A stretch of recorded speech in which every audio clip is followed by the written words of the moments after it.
নমস্কার। কোনো রকম ভনিতা না করে প্রথমেই একটা ছোট্ট টুইট আপনাদের পড়ে শোনাচ্ছি।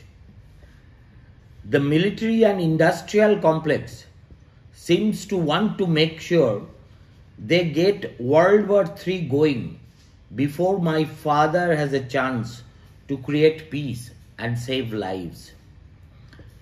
Got to lock in those trillions. Life be damned, imbeciles. এইরকম একটা কড়া টুইট, যেখানে তৃতীয় বিশ্বযুদ্ধ শুরু হওয়ার সম্ভাবনার কথা বলা হয়েছে। এটা এখন শুধু আমেরিকাতে নয়, গোটা দুনিয়া জুড়ে তোলপাড় হচ্ছে তাকে নিয়ে। কেননা এই টুইটের লেখক যিনি, তিনি আমেরিকার ভাবী প্রেসিডেন্ট ডোনাল্ড ট্রাম্পের পুত্র, যাকে জুনিয়র ট্রাম্প বলে সকলে চেনে। তিনি এই রকম একটা কড়া টুইট লিখেছেন। জো বাইডেনের প্রশাসন তাদের কার্যকালের একেবারে উপান্তে এসে যেভাবে ইউক্রেনকে আমেরিকায় তৈরি দূরপাল্লার মিসাইল রাশিয়ার বিরুদ্ধে ব্যবহার করার অনুমতি দিয়েছে, এবং তারই পরিপ্রেক্ষিতে জুনিয়র ট্রাম্পের মনে হচ্ছে যে এর ফলে হয়তো তৃতীয় বিশ্বযুদ্ধ লাগলেও লেগে যেতে পারে। প্রথম কথা হচ্ছে, বাঁশের চেয়ে কঞ্চি অনেক সময় দড় হয়, এতে কোনো সন্দেহ নেই। ডোনাল্ড ট্রাম্পের পুত্র বলেই তার একটা অধিকার জন্মে যাবে আমেরিকার মার্কিন বিদেশ নীতি নিয়ে, সেটাও নয়। কিন্তু যেহেতু এখন আমেরিকায় ডোনাল্ড ট্রাম্প হাওয়া প্রায় টর্নাডোর মতো সর্বত্র উড়ে বেড়াচ্ছে, সেই পরিপ্রেক্ষিতে তার এই টুইট হঠাৎ করে খুব গুরুত্বপূর্ণ হয়ে উঠেছে। তার চেয়েও বড় কথা, আপনাদের যদি স্মরণে থাকে, নিজের প্রচার কার্য চালানোর সময় ডোনাল্ড ট্রাম্প বারে বারে বুক বাজিয়ে বলেছেন তিনি একবার প্রেসিডেন্ট হলে 24 ঘন্টার মধ্যে নাকি ইউক্রেন এবং রাশিয়ার যুদ্ধ বন্ধ করে দেবে। লাইক ফাদার লাইক সান। তিনি ধরেই নিয়েছেন তার বাবা হোয়াইট হাউসে ঢোকা মানেই হচ্ছে এই যে 1000 দিন ধরে চলা একটা যুদ্ধ, সেটা আচম্বিতে বন্ধ হয়ে যাওয়া, শান্তি পুনঃপ্রতিষ্ঠিত হওয়া এবং মানুষের প্রাণহানি বন্ধ হওয়া। এই ধরনের কথা যদি ঈশ্বর বলেন বা ঈশ্বরের কোনো প্রতিনিধি এসে মর্তভূমে দাঁড়িয়ে বলেন, সেটা মেনে নেওয়া যায়।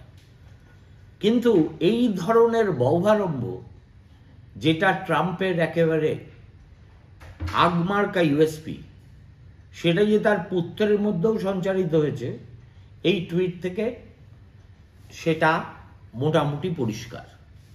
দেখুন, অনেকটা নাটকীয়ভাবে জো বাইডেন এই সামান্য কয়েকদিন আগে জেলেনস্কিকে বলেছেন, তোমাকে আমরা যেসব লং রেঞ্জ মিসাইল দিয়ে রেখেছিলাম অথচ সেগুলো ব্যবহার করতে বারণ করেছিলাম, এবার তুমি সেগুলো ব্যবহার করতে পারো। এই নিয়ে দুনিয়া তোলপাড় হওয়ার সঙ্গে সঙ্গে আরও একটা সিদ্ধান্ত বদলে বাইডেন ঠিক করেছেন ইউক্রেনকে তিনি এবার অ্যান্টি পার্সোনেল মিসাইল মাইন সরবরাহ করবেন। অ্যান্টি পার্সোনেল মাইন আর অ্যান্টি ট্যাঙ্ক মাইন কিন্তু এক জিনিস নয়। অ্যান্টি পার্সোনাল মাইন কোনো জায়গায় পোতার বিপদ হচ্ছে যে যুদ্ধ শেষ হয়ে যাওয়ার বহু বছর পর্যন্ত সেগুলো লাইভ থাকতে পারে এবং তার ফলে সাধারণ নাগরিকের জীবনে বিপর্যয় নেমে আসতে পারে। কিন্তু আমি তো সামরিক অস্ত্র বিশেষজ্ঞ নই, ফলে আমি এর চুলচেরা বিশ্লেষণে যাব না, সেই সামর্থ্যও আমার নেই। কিন্তু এই যে reversal in US policy towards Ukraine, এবং ইউক্রেন একেবারে মাথা খুঁটে মরছিল এই ক্ষেপণাস্ত্রগুলি তাদেরকে ব্যবহার করতে দেওয়া হোক, এই আর্জি জানিয়ে যতবার জেলেনস্কি এর মধ্যে গত 3 বছরে ওয়াশিংটনে গেছেন বা অন্য কোনো জায়গায় তার সঙ্গে আমেরিকার কর্তা ব্যক্তিদের দেখা হয়েছে, কিংবা বহু আমেরিকান লিডার এই যুদ্ধের মধ্যে ইউক্রেনে এসেছেন, তাদের প্রত্যেকের কাছে জেলেনস্কি একটাই আবদার করেছেন যে দেখুন, রাশিয়া একতরফাভাবে আমাদের দেশের উপরে কিন্তু তাদের লং রেঞ্জ মিসাইল ব্যবহার করছে, অথচ আমরা তার প্রত্যুত্তর দিতে পারছি না। আপনারা আপনাদের সাহায্যে আরো পাওয়ারফুল মিসাইল আমাদের কাছে থাকা সত্ত্বেও তবু জো বাইডেন এতদিন পর্যন্ত তাতে বিশেষ একটা কর্ণপাত করেননি। এখন প্রশ্ন হচ্ছে, হঠাৎ করে তাহলে মার্কিন নীতি এইভাবে নাটকীয়ভাবে বদলে গেল কেন? যে কারণটা পশ্চিমী প্রেসে বারে বারে লেখা হচ্ছে সেটা হলো এই, যে খুব সম্প্রতি রাশিয়ান আর্মি কিয়েভের উপরে এমন আক্রমণ করেছে যাতে প্রচুর অসামরিক মানুষ অর্থাৎ সাধারণ নাগরিকের মৃত্যু হয়েছে এবং প্রায় 1000 খানেক নাগরিক চূড়ান্তভাবে আহত হয়েছে। তার চেয়েও বড় কথা, 6 মাস আগে ইউক্রেন যেসব এলাকা দখল করে নিয়েছিল, রাশিয়া ফের সেই এলাকাগুলিতে প্রায় ঢুকে পড়েছে এবং পুনরায় দখল করার মুখে দাঁড়িয়ে আছে। এই গেল ইউক্রেনের অভ্যন্তরীণ পরিস্থিতি। তৃতীয় যে কারণটি বলা হচ্ছে সেটা হলো হাজার হাজার উত্তর কোরীয় সেনার হঠাৎ করে এই যুদ্ধে অংশগ্রহণ এবং রাশিয়ার হয়ে সীমানায় ছড়িয়ে পড়া, যেটাকে পশ্চিমী বিশ্ব, ন্যাটো কিংবা আমেরিকা মনে করছে যে একটা arbitrary extension of this war, যেখানে এশিয়ার একটা দেশের সেনাবাহিনীকে ডেকে তাদের ব্যবহার করা হচ্ছে, অতএব it is an Axis of evil. সুতরাং এখনো যদি আমরা জেলেনস্কির পায়ে বেড়ি পরিয়ে রাখি, তাকে বারণ করি যে খবরদার তুমি লং রেঞ্জ মিসাইল ব্যবহার করো না, তাহলে ইউক্রেনের মানুষের প্রতি আমরা সুবিচার করব না। এবং এই কথা তো ঠিক যে বেশ কিছু নিষেধাজ্ঞা থাকলেও ইউক্রেনকে সাহায্য করার জন্য আমেরিকা সহ ন্যাটোভুক্ত প্রত্যেকটি পশ্চিমী দেশ যে যেভাবে পারে সেই 1000 দিন ধরে সাহায্য করে আসছে। ম্যানুয়েল ম্যাক্রন এই সেদিনই বলেছেন, যদি প্রয়োজন হয় বা তিনি মনে করেন প্রয়োজন আছে, তাহলে তিনি ফরাসি সেনা পাঠাবেন ইউক্রেনের সঙ্গে কাঁধে কাঁধ মিলিয়ে যুদ্ধ করার জন্য। এই ন্যাটো গোষ্ঠীভুক্ত পশ্চিম ইউরোপের দেশগুলির মধ্যে হঠাৎ করে একটু বেসুরো গাইছে জার্মানি।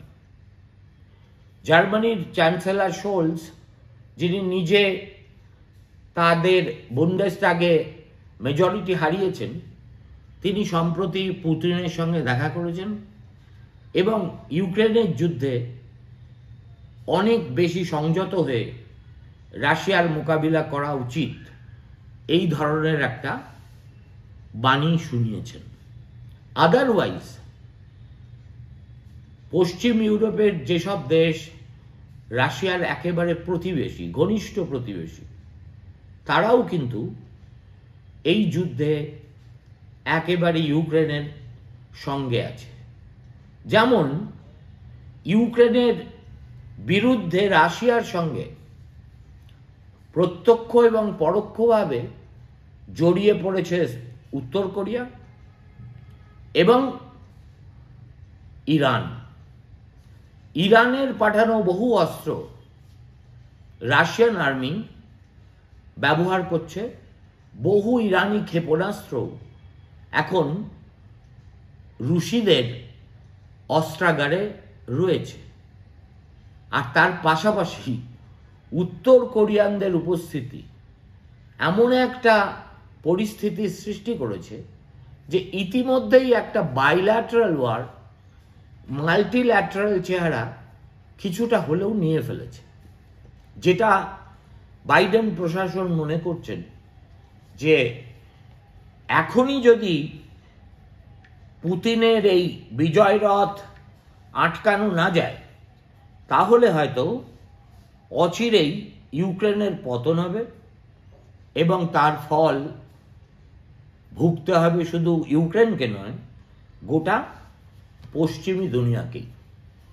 যেদিনকে জো বাইডেন তার এতদিনের সিদ্ধান্ত বদল করার কথা ঘোষণা করলেন, ঠিক সেদিনই ভ্লাদিমির পুতিন মস্কোয় বসে রাশিয়ার নতুন একটা নিউক্লিয়ার ডক্ট্রিনের কথা ঘোষণা করলেন।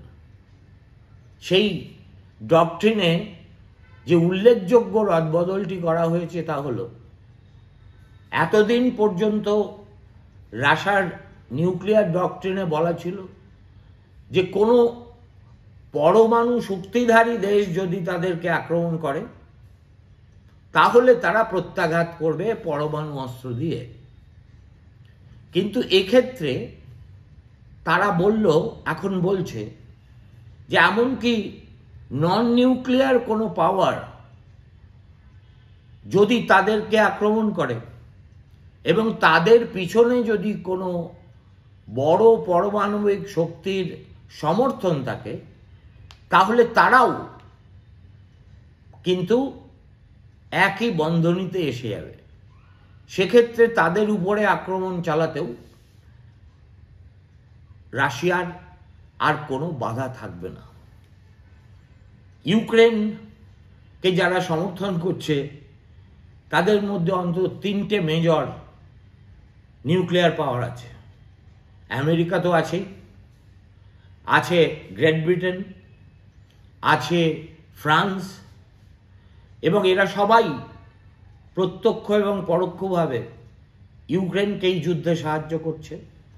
তার মানে পুতিন বিশেষ করে আমেরিকা এবং পশ্চিম ইউরোপকে জানিয়ে দিলেন যে তোমরা যদি বেশি ট্যান্ডাই ম্যান্ডাই করো তাহলে আমি কিন্তু নিউক্লিয়ার অপশনটাকে এক্সারসাইজ করলেও করতে পারি।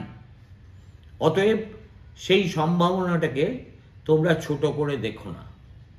কিন্তু এখনো পর্যন্ত হোয়াইট হাউস, পেন্টাগন কিংবা লন্ডন, প্যারিস কেউই কিন্তু পুতিনের এই হুঙ্কারে খুব একটা ঘাবড়ে গেছেন বলে মনে হচ্ছে না। বরং তাদের মনে হচ্ছে যে এটা একটা প্রোফর্মা ব্লাফ, যেটা রাশিয়ান প্রেসিডেন্ট দিতে চাইছেন একটা কাউন্টার প্রেশার তৈরি করার জন্য।